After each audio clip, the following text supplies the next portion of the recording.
Tere taas, sõbrad! Paar nädalat on olnud vaikus. Sündmusi on ju palju, aga ei ole tekkinud seda hetke, kus kohas võtaks kaamera ja räägiks oma mõtted linti. No, nagu sa näed, praegu on see hetk tulnud taas.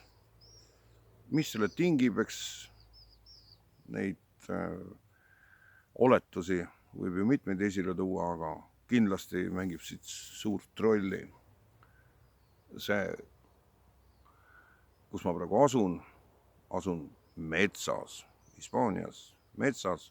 Eks ta niisugune tinglik mets on, aga oleme seejaga leidnud ühe niisuguse nurgalise kohakese, kus on ümberringi puud ja Hispaanias on temperatuur sama, mis praegu Eestis, aga siin on ta ühtlaselt kogu aeg niimoodi ja tõuseb natukene muidugi rohkem. Ja eks siis ikka keskpäeval ja enamik päeva tegelikult otsiks mõnda varjulist kohta ja selle me oleme siin juba aasta tagasi leidnud ja siin on võrkkiiged ja oleme eraldatud ja siin on metsalõhnad ja metsahääled. Taamalt on muidugi kuulda ka tsivilisatsiooni hääli, et kuskilt sealt tagantpoolt läheb tee ja seal sõidavad autod. Koht on hea ja koht kutsub lihtsalt esile igasuguseid seoseid ja sest need paar vaikivat nädalat ei ole olnud just mitte kerged. Aga miks ma üldse seda teen? Ütlen päris otse, ma teen seda sellepärast, et kui leidub kas või üks inimene, kellele see läheb korda, siis see asi õigustab ennast. Kas või üks inimene. Ja see on tõesti nii. Kuna ma tean, et neid inimesi on siiski 1+, siis järelikult see õigustab. Mul puuduvad igasugused ambitsioonid mingi blogi loomiseks või blogi ja nii-öelda selle staatuse nagu saavutamiseks. Ma ei näe selleks mingisugust vajadust. Aga võib-olla kantuna ka sellest, et juba mitmed aastad elan oma mõttekaaslase ja elukaaslase, usukaaslasega niisuguses teatavas eremiitsuses ja eraldatuses. Et siis nagu selline kommunikatsioon on ikkagi vajalik. Nii et ühesõnaga pikk sissejuhatus, aga milles on siis point? Point on selles, et see maailm on ju segi keeranud. Ta on segi pööranud. Ja taas hea koht öelda, ma räägin seda sinuga. Ma ei räägi seda mingite gruppidega, ma räägin seda sinuga. See sinane maailm on segi pööranud. Ja ta on segi pööranud, võib esile tuua selle viimase päris tõsise pöörde, mis on siis väldanud nüüd viimase 2,5 aasta jooksul. 2,5 aastat totaalset hullust. Loomulikult on see hakanud oluliselt varem, aga seda dateerida on nagu natuke raske.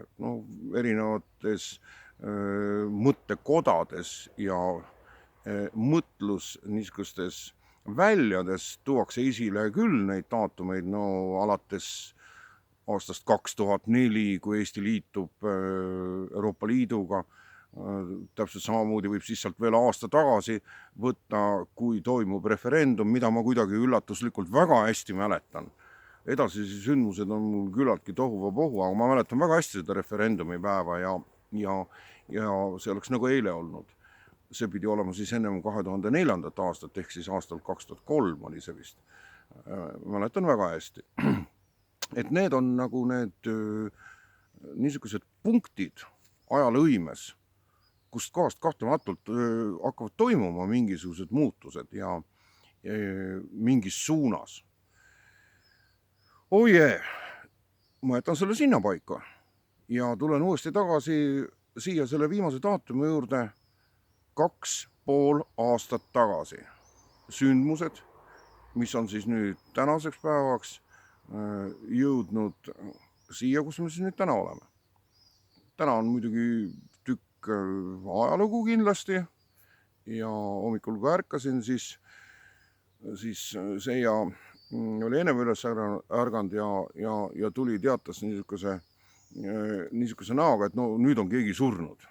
Et ta ütles, et ma olen sulle kohutava sündmuse sunnitud nüüd edastama.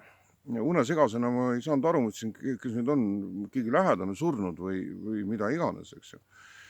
Või meteoriit tabanud maad. Ja tema tõi esile selle, mis oli talle väga oluline, temale isiklikult. Aga see on ka oluline mulle, see on oluline meile kõigile. Et täna siin kaugel Hispaanias otsustati, ma ei taha seda pikalt puudutada, aga ma loen selle fakti, ma eeldan, et sa oled kursis sellega. Täna mingisuguste suurte isandate otsuse tulemina otsustati, et meie naaber Soome ja teine naaber Rootsi liituvad selle jubeda sõjalise monstrumiga, mille eesmärgiks ei ole mitte tagada kaitset nendele klubi liikmetele. Selle klubi staatuses on sama hea nagu liitumine allmaailma brigaadiga. Ma vastutan sõnade eest. See on sama hea nagu liitumine allmaailma brigaadiga. See maailm ei ole mulle võõras. Ma olen 90ndatel aastatel olnud seotud sellega. Ja tean väga hästi, mida see endas kujutab, et ajun selle asja vaimset olemust, vaimset tausta. Liitumine kuritegeliku grupeeringuga, nagu neid nimetatakse. Kas nad iseenesest on kurjategijad või mitte, see ei puutu asjasse. Niimoodi on neid afišeeritud ja see on nagu üks mingi sotsiaalne kiht. Allmaailm ja kriminaalsed ringkonnad ja siis kriminaalsed grupeeringud. NATO ei erine mitte mingil kujul oma struktuurilt sellest nii-öelda allmaailmast, millest teatakse vähe, teatakse ainult pealkirjade kaudu. Kahtlematult, kes sellega liituvad, saavad ka saatuse. Mina olen sealt välja astunud. Ja juba väga ammu. Jumala armust võin olla ükskõik, nimetatage mind kelleks tahes, see mind absoluutselt ei koti, seepärast absoluutselt mitte ükski lask ega ükski pealdis minu tagasihoidliku persooni suunal ei lähe täkkesse. Põhjus on väga lihtne, sest ma ei ole täna see, kes ma olin eile ja ma ei ole homme see, kes ma olen täna. Sama on ka sinuga muide. Ma laenasin selle vürst Gabrielilt. Mitte, et ma pretendeeriks Gabrielile, aga kindlasti on minus midagi, mis on sealt laenatud. See on minu teadvust ja meie põlvkonna meeste teadvust vägagi mõjustanud. Nii et ma ei ole täna see, kes ma olin eile ja homme ei ole ma see, kes ma olen täna. Sama on ka sinuga. Ja nüüd ei ole ikka veel jõudnud selle teemani. Mis on peamine teema? Teema on siin. Siin on nii hästi, ta sobib selle taustsüsteemiga.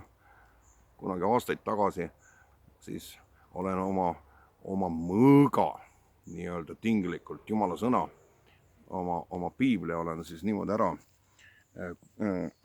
kaunistanud ja selline ta on. Ta sobib nii hästi siia looduskeskkonda, et ise praegu vaatan. Vau! Nagu orgaaniline osa. Aga Jumal kui looja looduse keskel moodustab iseenesest juba harmoonia. Jumala sõna, looja, Jumala paletil ümbergi kaunis mets. Ja tegelikult ma leidsin selle määratud tunnid, 3-4 tundi tagasi avasin kodus piibli ja sealt tuli kirjakoht, mis mind kõnetas. See ei ole midagi erilist, see ei ole midagi super ordinaarset. See on Luuka evangeeliumist ja ma loen selle väikse kohakese ette. Sest Jumala sõna kahtlematult on võimas dokument. Vau! Sellepärast, et ta ei vanane eales.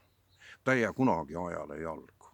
Seal jäävad ajale jalgu ja mingisugused mõõtmed kuskilt kohast, aga tervikuna on Jumala sõna elav täiesti elav, orgaaniline läbi ajastute, sõltumata rassidest, sõltumata intellekti, siis kõrgusest, madalust, absoluutselt sõltumatu. See on Jumala sõna. Ja juba alajaotuse pealkiri ütleb, millega on tegemist. Ja vana tuntud kirjakoht. Aga see on kõnekas just praegu, kui ma esitasin selle teesi, et kui hulluks see maailm võib veel minna. Kui hulluks. Luuka evangeelium 12. peatükk ja 51. salm. Kas mõtlete, et ma olen tulnud andma rahu maa peale? Mitte sugugi. Ütlen ma teile, vaid lahk meelt. Sest nüüdsest alates peavad 5 ühes majas olema lahk meeles. 3 2 vastu ja 2 3 vastu. Isa poja vastu ja poeg isa vastu. Ema tütre vastu ja tütar ema vastu. Ämm oma minija vastu ja minija ämma vastu. Aga ta ütles ka rahvale, kui te näete pilve tõusvat lääne poolt, siis te kohe ütlete, raske sadu tuleb. Viide meteoroloogiale. Ja see sünnib nõnda. Ja kui näete lõunatuult puhuvat, siis te ütlete, kuum tuleb. Ja see sünnib nõnda. Tõestused, meteoroloogilised ennustused peavad paika. Te silmakirjatsejad. Maa ja taeva nägu te oskate mõista. Aga kuidas te ei mõista seda sinast aega? Ja miks te ka iseenesest ei otsusta, mis on õige? Ma loen selle koha veel uuesti. Ja miks te ka iseenesest ei otsusta, mis on õige? Sellepärast, kui sa oma vastasega lähed ülema ette, siis püüa temaga asi lahendada teel, et ta sind ei veaks kohtuniku ette ja kohtunik sind ei annaks kohtusulase kätte ja kohtusulane sind ei heidaks vanglasse. Ja ma ütlen sulle, et sa ei pääse sealt enne, kui maksad viimse leptoni. See on Jumala sõna. Selle teksti teine osa ei olegi üldse oluline. Piisab teksti esimesest osast. See tekst on inkrimineeritud Jeesusele Kristusele.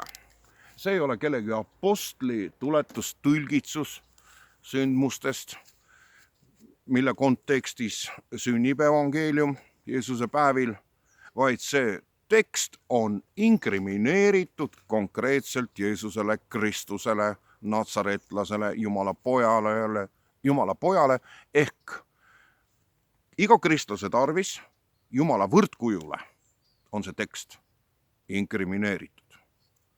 Ma ei ole tulnud rahu maa peale tooma, vaid lahk meelt. Ja nüüd on küsimus ainult selles, kuidas integreeruda sellesse olukorda. Loomulikult hakkama peale iseendast, aga kuna ma räägin ju sinuga, kuidas integreeruda sellesse hullu olukorda, kus kohas sa oled oluliselt suures vähemuses oma arvamistega, oma tunnetustega, kõigi sündmuste suhtes, mis leiavad aset ja mida esitatakse tõena, ainutõena.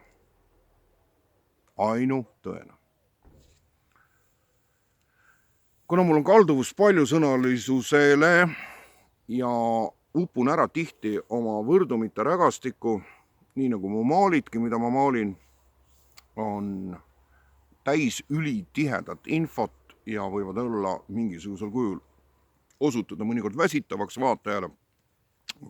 Aga infot seal on. Nii täpselt samamoodi on ka mu tekstidega.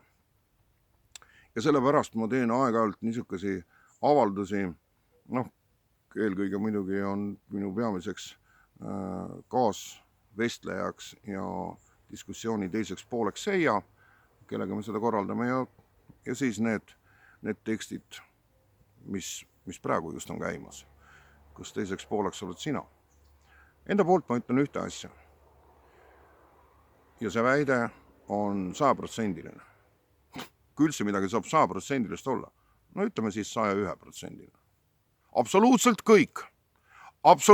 kõik, mida praegusel ajal edastab riiklik meedia, kaasa arvatud ka kõik, no mis asi see riiklik meedia on, see on ERR, aga selle taga on Eesti kohal, selle meie tillukese väikse keeleruumi kohal on siis paar nii-öelda meediamaja, kes edastavad täpselt seda sama informatsiooni, mis on valitsusmeediaski. Seal lahknevust ei ole. Need on praktiliselt, võib öelda, see on kõik üks partei, üks vargapande kõik. Absoluutselt üks valelike varaste pande. Valelike varaste pande. Ma siit selle mõttega edasi ei lähe. Kes natukene allmaailma printsiipe teab, siis saab aru, kui räige on see määratlus. Valelike varaste. Seepärast, et kui tegemist oleks ausate varastega, kes on ka muidu olemas, kes järgivad printsiipe, kellel on olemas pühad printsiibid oma imeliku maailma tunnetuse juures, nad järgivad neid. Need on ausad vargad. Aga kui on tegemist valelike varastega, siis need on allmaailma silmis. See on viimane saast ja suurem osa nad lõpetavad oma elu saapad jalas. Selline on sealne mentaliteet. Nii et riiklik meedia pluss need kaks valitsevad meediamaja valetavad täie teadvuse juures ja see kõik viimsena on vale.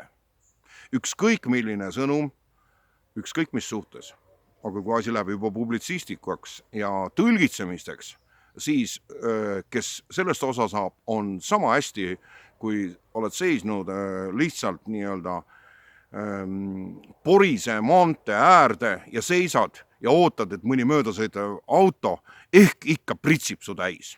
Piisab ainult paari artikli lugemisest. Õnneks enamik inimesi loevad need pealkirjad, aga ka need mõjuvad vaimu pärssivalt ja mõjuvad nagu mürkaas. Piisab isegi pealkirjast. Mis ma sellega öelda tahan? Ma tahan öelda sellega, et mitte ainult see kõik, mis esitatakse, on vale, vaid see on ümber pööratud tõde. Ja on tõsiselt aeg alustada lugemist täpselt niimoodi, nagu meie põlvkonna, meie vanemad olid sunnitud Ameerika häält kuulama. Nad olid sellest väga huvitatud, sest seal räägiti samadest asjadest, mis maailmas aset leidsid, aga see oli mustvalge, see oli ümber pööratud. Nii on praegu asi täpselt samasugusesse seisundisse jõudnud, täpselt samas mentaalsuses. Kui sa loed sõnumeid, no mis on peamised pealkirjad? Venemaa on agressorriik ja selle juht Vladimir Putin on kõigi hädade põhjus. Keera see positiivist negatiivi või negatiivist positiivi vahet ei ole, eks. Siis saad tõe teada. Ja see kõlab umbes niimoodi. Venemaa, Vene Föderatsioon eesotsas oma presidendi Vladimir Vladimirovitš Putiniga on ainukene maailma valgus, ainukene jõud, mis võib sellest kaosest, mis viib meid väga hullu seisundisse terve inimkonna, kaasa arvatud võimalik maailma lõpp. Ehk see, mida kristlased väga ootavad. Kristuse tagasitulek ja olemasoleva elukorralduse täieline hävitamine, purunemine, ükskõik, kas siis tuumasõja tulemine, meteoriidid tabamusena, mingisuguse looduskatastroofide või mille iganes. Et kui see välistada, siis on võimalik, et me tuleme sellest supist välja. Me tuleme sellest kaosest välja, sellest mürgisest supist. Aga selleks on vaja jõuda tõdemuseni, et see, mida esitatakse ja millest saavad osa kõik inimesed, ma julgen öelda, et on inimesi, kes ei saa sellest osa. Üks nendest olen muide mina. Me ei tarvita seega mõlemad neid olemasolevaid roogasi, eestikeelseid roogasi, see on ERR ja nende meediamajade tooted, mitte mingisugusel kujul. Informatsiooni saab kätte ka kaudselt, tõlgitsuste kaudu. Tõlgitsevad neid inimesed, kes muidugi selle roa on sisse söönud ja siis saavad aru ja edastavad seda. Selleks on Facebookis, kus ma järjekordselt on muidugi blokeeritud, on piisavalt palju meie nii-öelda kontades on inimesi, kes on ühiskonna ja inimkonna saatuse suhtes väga murelikult häälestatud ja nad on piisavalt ühiskonnakriitilised ja näevad asju. Sealt saab nende tõlgitsuste kaudu. Ise ei pea seda kõike seda sodi endast läbi laskma. Ehk võrdumiks, et kui sa tead, et toit on mürgitatud, see on mürgine toit, sa ei hakka ju teda proovima. Mina olen selline julge, kes testib tõenäoliselt pahaks läinud ja halvaks läinud toiduaineid siiski maitstes neid. Ja see ja kõrvalt siis väristab õlgu ja vaatab, kuidas ma testin mingisugust vorstilõigukest või mingisugust supikest, eks ju, külmetuskapis, et kas ta kõlbab veel süüa. Aga ma ei hakka teda ju sisse sööma, et siis vaadata, et kas mu seedimine nagu töötab läbi selle mürgi. Ma küll maitsen ja siis annan hinnangu, kas see kõlbab veel süüa või ei kõlba ja see tuleb kõrvale heita. Sama on meediaga ja informatsiooniga nende asjade kohta, kuhu meid veetakse.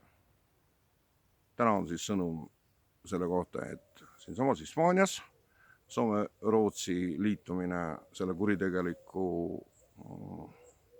valelike varaste klubiga on aset leidnud, millal see alla kirjutatakse ja kuidas see realiseerub, aga nii-öelda dobro on sellele antud. Need on peamised olulisemad asjad. Miks see kõik sünnib?